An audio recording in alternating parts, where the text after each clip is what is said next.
Hey guys, Bryce here from Cortex. All content on the Cortex podcast is for educational and entertainment purposes. It is not a substitution for medical advice from a qualified health professional. Thank you and enjoy the podcast.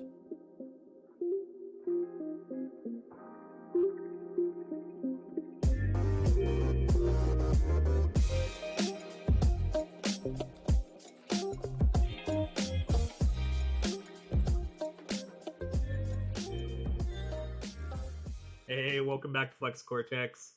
As you can see, we have kind of a new setup, which is pretty cool. I'm excited about it. Bryce is excited about it. We've upgraded big time. Yeah, huge upgrade. In this episode, we're going to be talking about plateaus. Getting stuck step, bro. Or gym, bro, in this case. We are.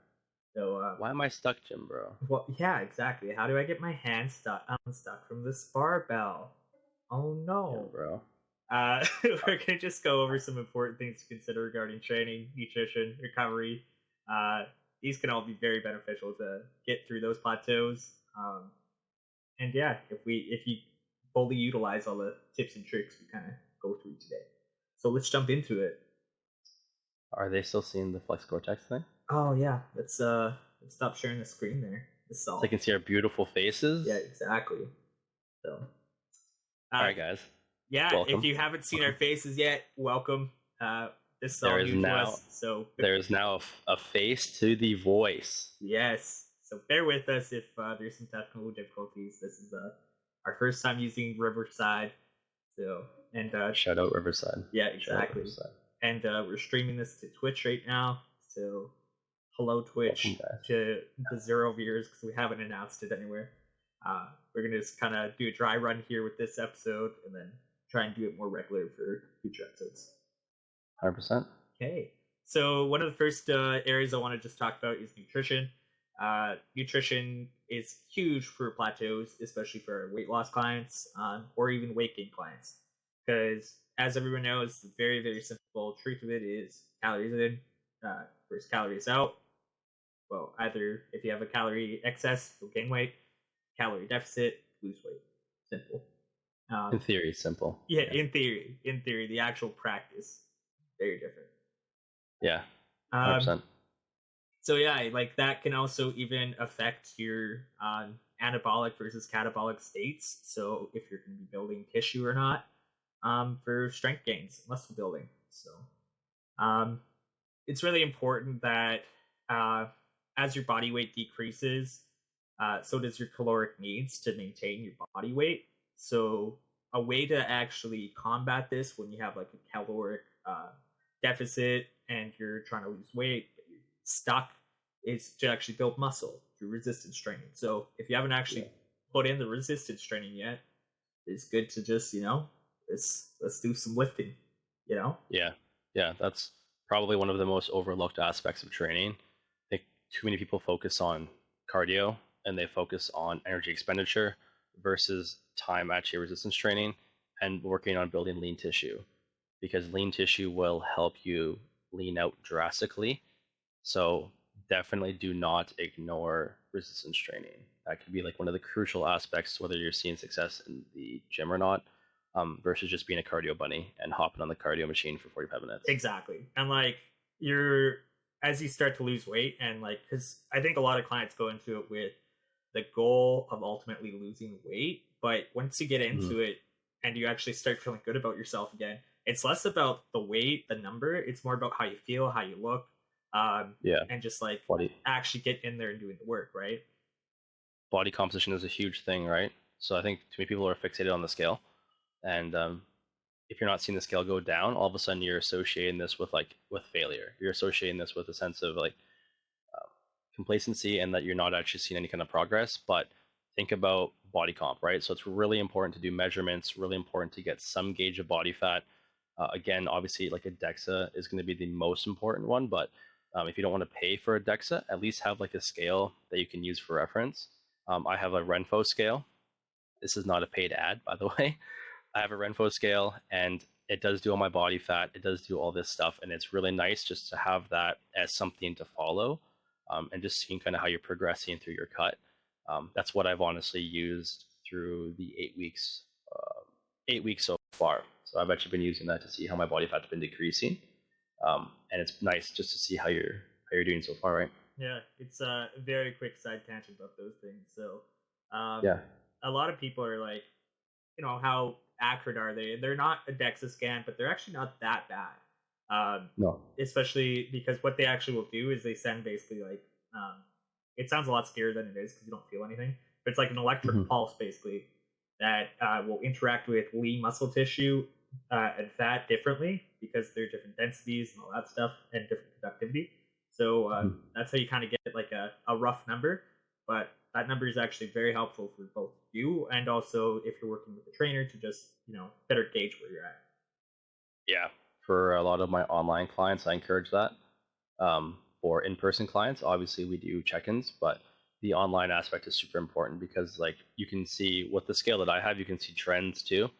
So it'll actually show like the days that you weigh in on like a scale of whether it's going down, whether it's staying consistent or not. So that's kind of cool just to see how your body actually goes throughout the week because nobody's going to be the same weight all week. It's pretty unlikely.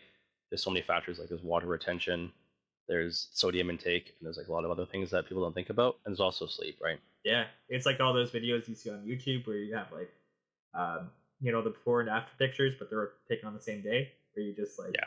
you get nice and lean, dehydrate yourself for a couple days beforehand, and then right after you just drink a whole bunch of water with a bunch of chips or something high in Yeah. sodium, Yeah. and then you balloon up because of Yeah. Because you bloat up because you're full, right? yeah, So you get you're that always going water to be. retention. Yeah, and I'd say it's a general rule. I mean, it's pretty obvious one, but always weigh yourself in the morning. Yeah, Um, and find a consistent time to weigh yourself, and even consistent days, so that way you have good reference. Like, don't weigh yourself Monday, Wednesday, Friday one week, and then Tuesday, Thursday, Sunday the next week, yeah. because there's so much inconsistency, and it's going to be hard to actually gauge your actual progress in that sense. And also, don't go on the scale with like, your big hoodie and like your jeans and No. your work boots and be like, all right, we're gonna do a quick weigh in before work as I'm heading out the door. So, uh, Oh, 100%. Yeah, I see that often at the gym too, right? At night, you're weighing in. It's like oh yeah, you've been eating all day, you've been drinking water all day, and you have clothes on. oh, 100 So percent. like that weigh-in is super inaccurate. I mean, unless you're weighing yourself the same time every day, but like what if you ate more that day? Or what if you drank more water that day? What if you're more dehydrated that day? Especially when like this week, for example, in Alberta, it's like the Saharan desert. So like you're gonna be probably more dehydrated than usual. So your weight might be even lower if you're not hydrating more. Oh yeah, and by the way, guys, if you're having a nice weekend, and this is just a public health announcement, your Mm. alcoholic beverages are if it's a low percentage, they actually found that for some research that it could actually still be hydrating you technically, but generally Because it's speaking, so hot. you alcohol is a diuretic, so the higher the alcohol content, the more you're going to pee, the more water you're going to lose. It's not great. So if you are, just make sure you're putting like a Gatorade in there so you get the electrolytes you need to keep onto that fluid in the nice summer heat. Or Nice. you could, yeah, I mean that's the biggest thing with alcohol, right? Is making sure you're trying to hydrate. And I mean, we're no professionals in that sense, but I think it's usually a glass of water to every drink Yeah. is a good rule. So Or then that way, by the end of the night, you're not super dehydrated what? or super I hungover. mean, if we're given general rules, it's like our technical stance. I think for both of us is just don't drink alcohol. But let's all be real. Like, gotta be realistic. People are gonna drink anyway if they're drinking. So Oh, yeah, stuff's opening up. People are gonna get a little rowdy, yeah. and we expect that, right? So, Oh, 100%. but yeah, Have fun. that's our Have fun safely though. have fun, but keep it a little low key. Yeah, The exactly. vodka water is a good option But if you're gonna vodka drink. water. Yeah, Half vodka, half water. Right. That's generally the rule of thumb. yeah, Yeah. yeah. Oh, sorry for that side tangent. I think it's important though Yeah. because, like in Alberta, for example, like things are now opening up. Like things are going to be pretty open compared to what we had the past year and a half or 2 years as of July. Yeah.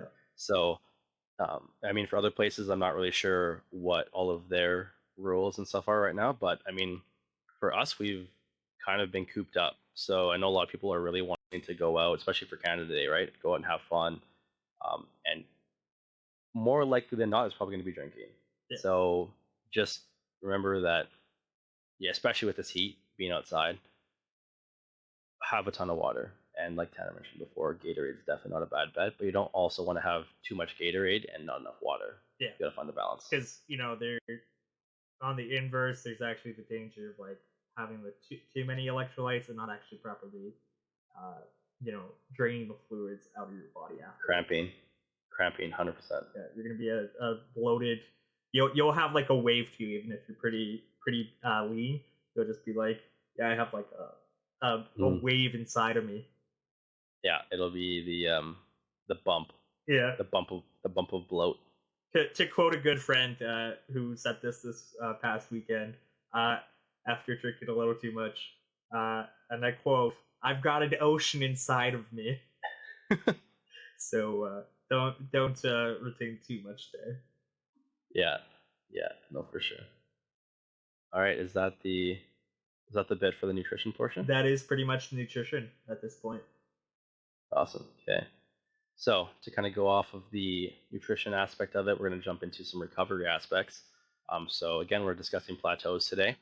One big important aspect is sleep. So obviously, like I mentioned before, sleep is going to be a huge aspect of your recovery. So recovering between sessions, optimizing performance, and then also it can be a detriment if you're actually trying to lose weight. Lots of people don't sleep very much, are really high stress, and that's when weight loss is going to be stalling, or even you might even be gaining weight. So sleep is probably one of the most overlooked aspects of recovery. If you sleep a solid like 7 to 9 hours a night, you should be good, like as a general rule.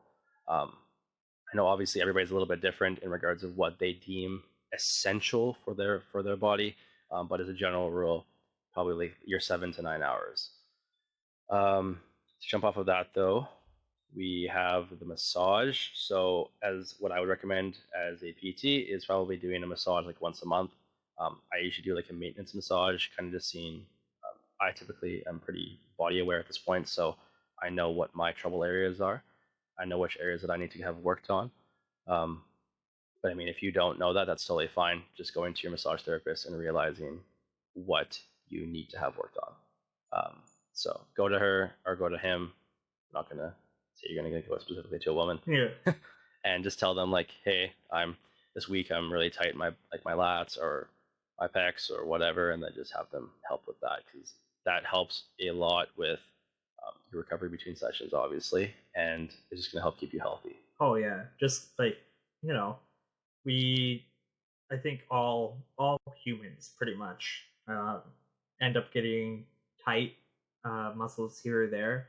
So massage can really help loosen that up and actually help enhance that recovery phase. So very good point about the massage. I know that it's sometimes difficult to get in, especially with COVID and all the restrictions, but things kind of opening up. Hopefully people have that opportunity again.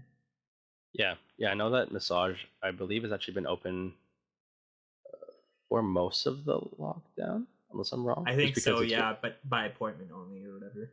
Yeah, so pretty much no different than before, because you can't really do walk-ins for massage anyways. True. Yeah, but again, it's the whole mobility and flexibility aspect, so important to touch those, especially if you're not doing, you should be doing mobility and flexibility regularly if you're training regularly, but this is kind of another essential one, especially because benefits cover most of it usually. Oh yeah, 100%.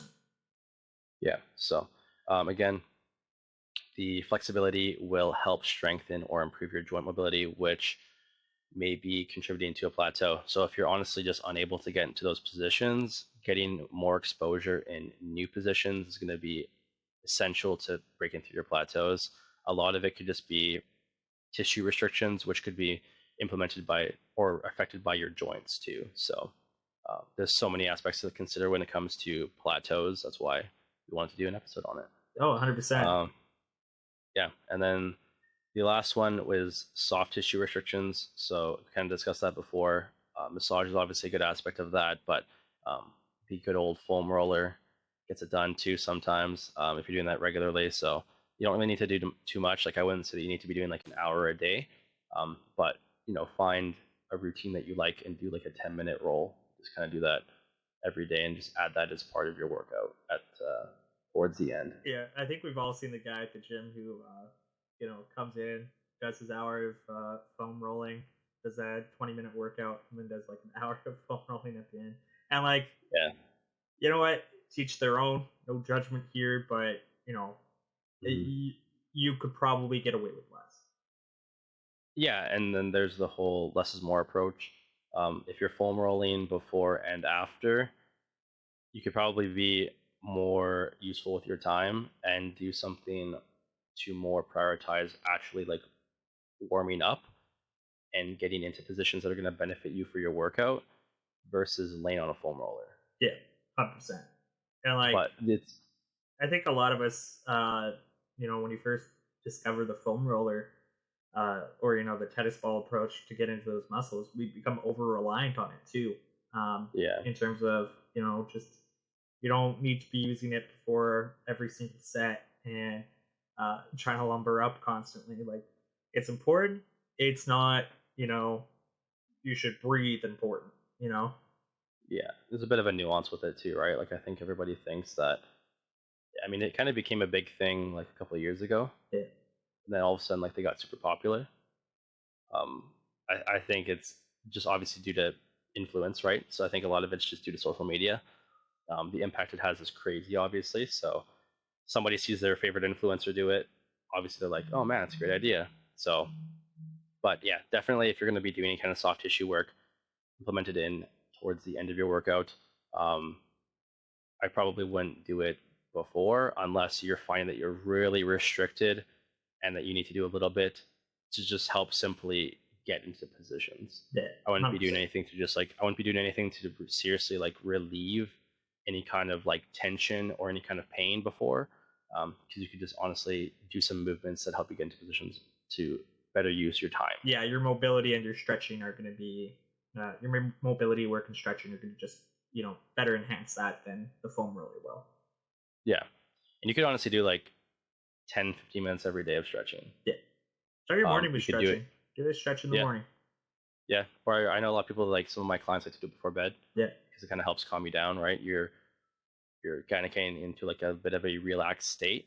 I mean, depends how much tension you have in your body. It might not be that relaxing for you, so maybe you don't want to do it before bed. But if you're doing it regularly and it feels like it's relaxing for you, it can be a nice way to kind of cool down and calm down before bed. Yeah, just kind of get into that Zen state. It's almost meditative at a certain point when you kind of get into the routine and your muscles aren't like we Bryce alluded to, overly tight where you're like, in massive pain or anything like that. So yeah, and I mean, a lot of muscle tightness is just simply due to positioning. So it's positional tightness, but that's a topic for a different podcast. Very fair. Yeah, so to build off that, though, we do have the training aspect. So obviously, when it comes to plateaus, it's very important to make sure that you're actually following something structured. I don't know how many times I have talked to people and they've been doing the same program, but like just restarting it for like 6 months. That's me. I've done that. Raise your hand if that's been you at some point. Done that before. Yeah, 100%. Yeah, I think we definitely have bodybuilding.com to thank for that. So shout out bodybuilding.com when I was like 14 or 15. Yeah. Jim Stepani, your program was on repeat for like 6 months, then another 6 months, and another 6 months. We're gonna plug Jim Stepani's shred and bulk programs on here. Yeah, I've done that. I've gone through each of those a couple dozen times, I'm sure. So then, obviously, it's great to use those kind of sources to get exposed and to start. But end of the day, though, like if you're not seeing progress, it's likely because your body's adapting to the stress. So if you're doing like this bulk and this cut program over and over and over again, you're probably not really seeing much progress apart from the weight that you're putting on and losing. Oh yeah. And like I think when it comes down to it, the reason why you vary up your programming is because also a lot of these lifts or different exercises that you're doing aren't actually very applicable to, the dynamic range of motion. How often are you just doing a shoulder press to like do something? You're usually doing a shoulder press and then a press in. So getting that dynamic so that your joints, your mobility, your muscles can all do that without getting injured is super important. And then there's the whole aspect of like, if you're doing a program that's for everybody, it's not for you. It's not specifically tailored to you, to what you need. It doesn't have movements in there to better your movement patterns, which again, like I want to reiterate the benefit of having a coach. Yeah. Because they can go through an assessment with you, figure out what kind of movement prep to start off with or corrective movements you need in your program, and then eventually integrating in actual movements to your workout. That's the whole benefit of having someone with experience, having somebody with guidance, because you can just follow the same plan over and over again, but there's no structure, right? I mean, the only structure is that you've built the habit of consistency, which isn't a bad thing. Yeah. But you could definitely be seeing more progress if you actually had some more guidance and were getting put in the right direction, right? Oh, exactly. And like the other thing is, so many people will come into training after their pre-contemplative phase into their contemplative, and they're thinking about doing it because sometimes you have a person who's perfectly healthy who just wants to improve with a little resistance training, but a lot of time it's people with a lot of chronic diseases, obesity, whatever it may be, and a lot of these come with injuries that that everybody program is going to really exacerbate and make really awful for you. So working with your with a coach can really help you get to that place where you can safely actually start those programs. And I think that ties in nicely with some talks that we've had on this podcast, with Ian and Thayer, about having like a healthcare circle, right?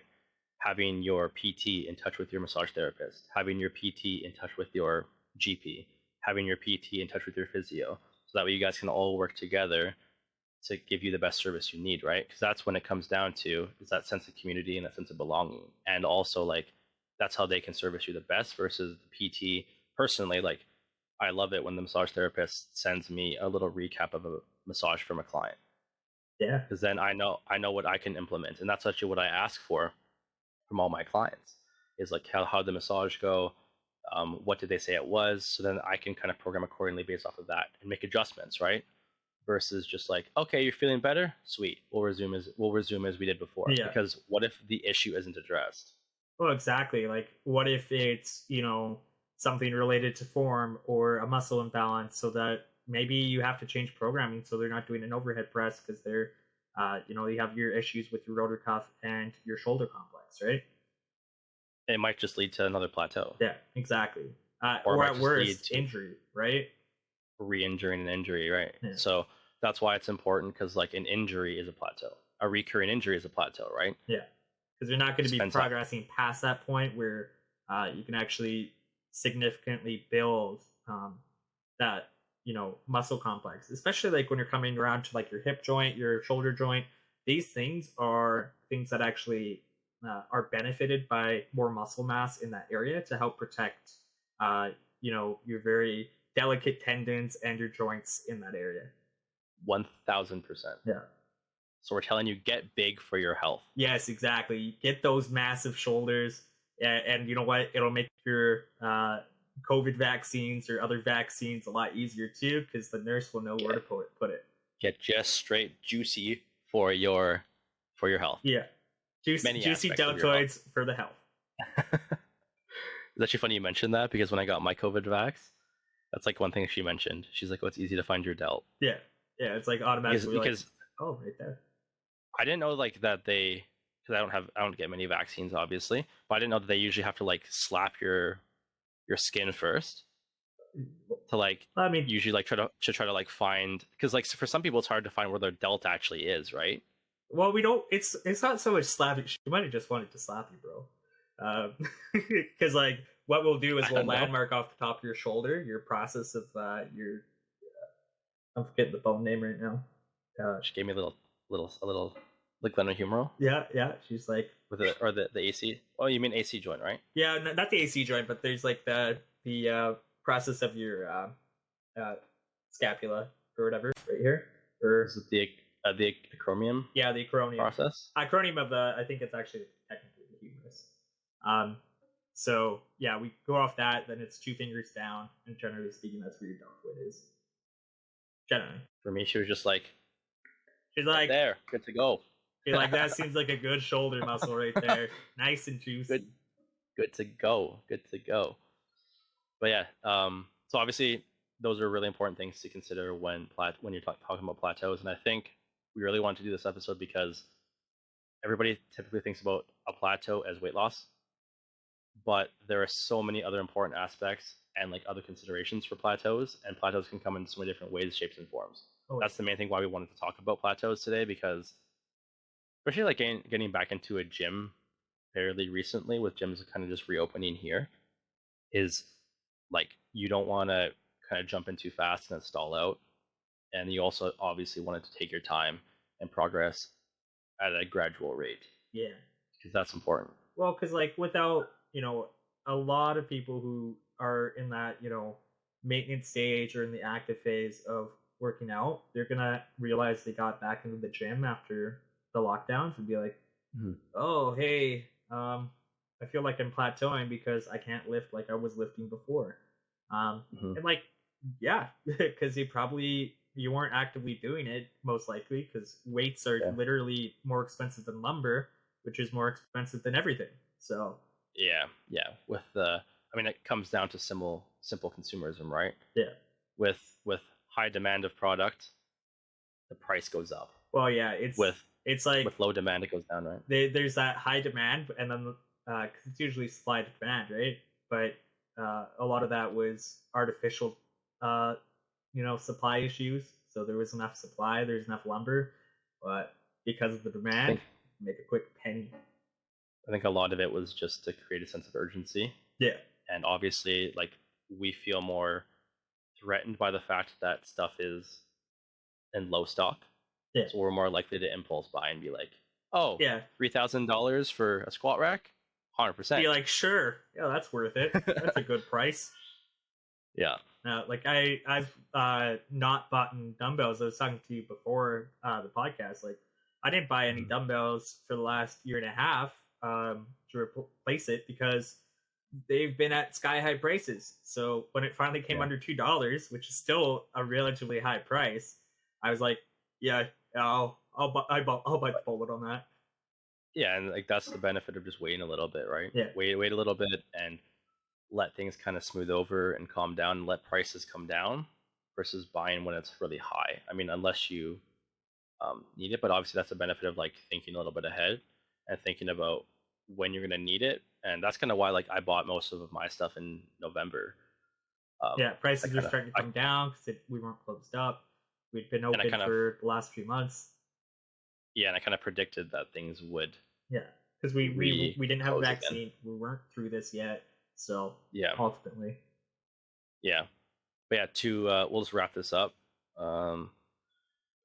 So there's a couple other things to think about when it comes to plateaus too, and there's the anatomical structural differences. So everybody's going to be different when you look at their structure and their anatomy. So everyone's going to have different shapes for their rib cage, for their shoulder width, right, for their sternum.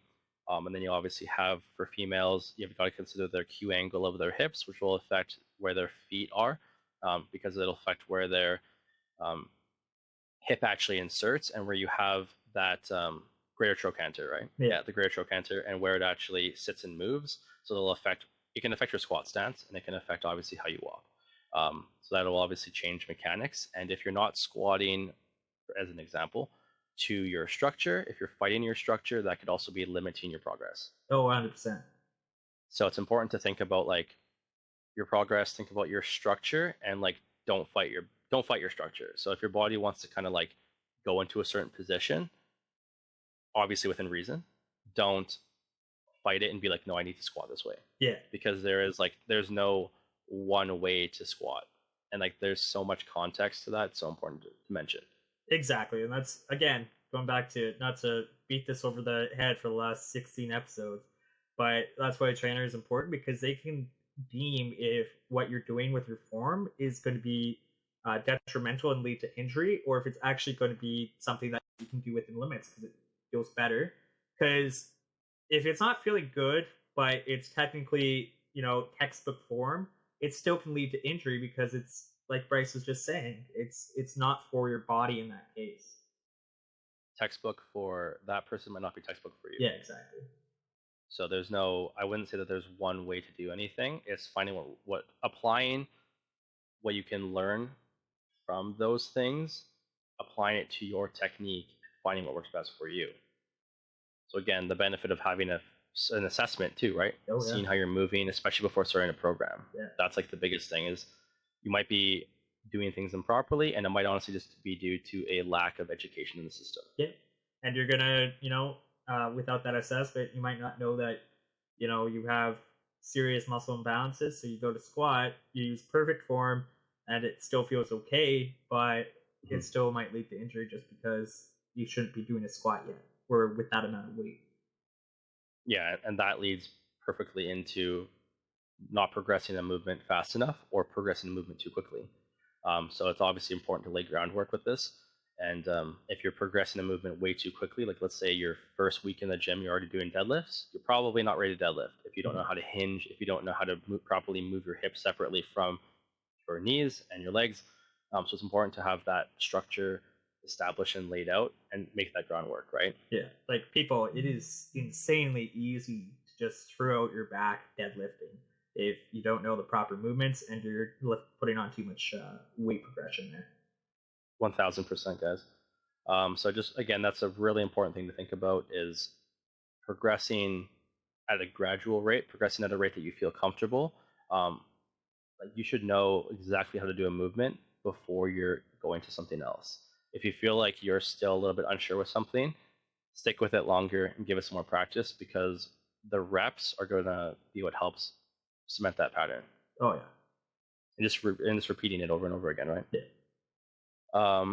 And then obviously the last thing is going to be progressive overload. I know people always throw the word around, but making sure that you have proper stimulus and different stress in your program. So like we mentioned before, not just doing the same program on repeat for 6 months. Yeah. Having something laid out in regards of like you have your microcycle, your macrocycle, and your meso. So you have like, the daily changes, you have your kind of like your weekly, and then you have your monthly changes, right?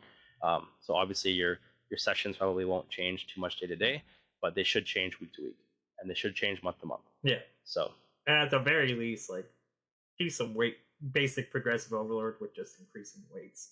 Don't lift the same weight for month throw after some month. Throw some damn weight on the bar. Yeah, put those 2.5s on there as a good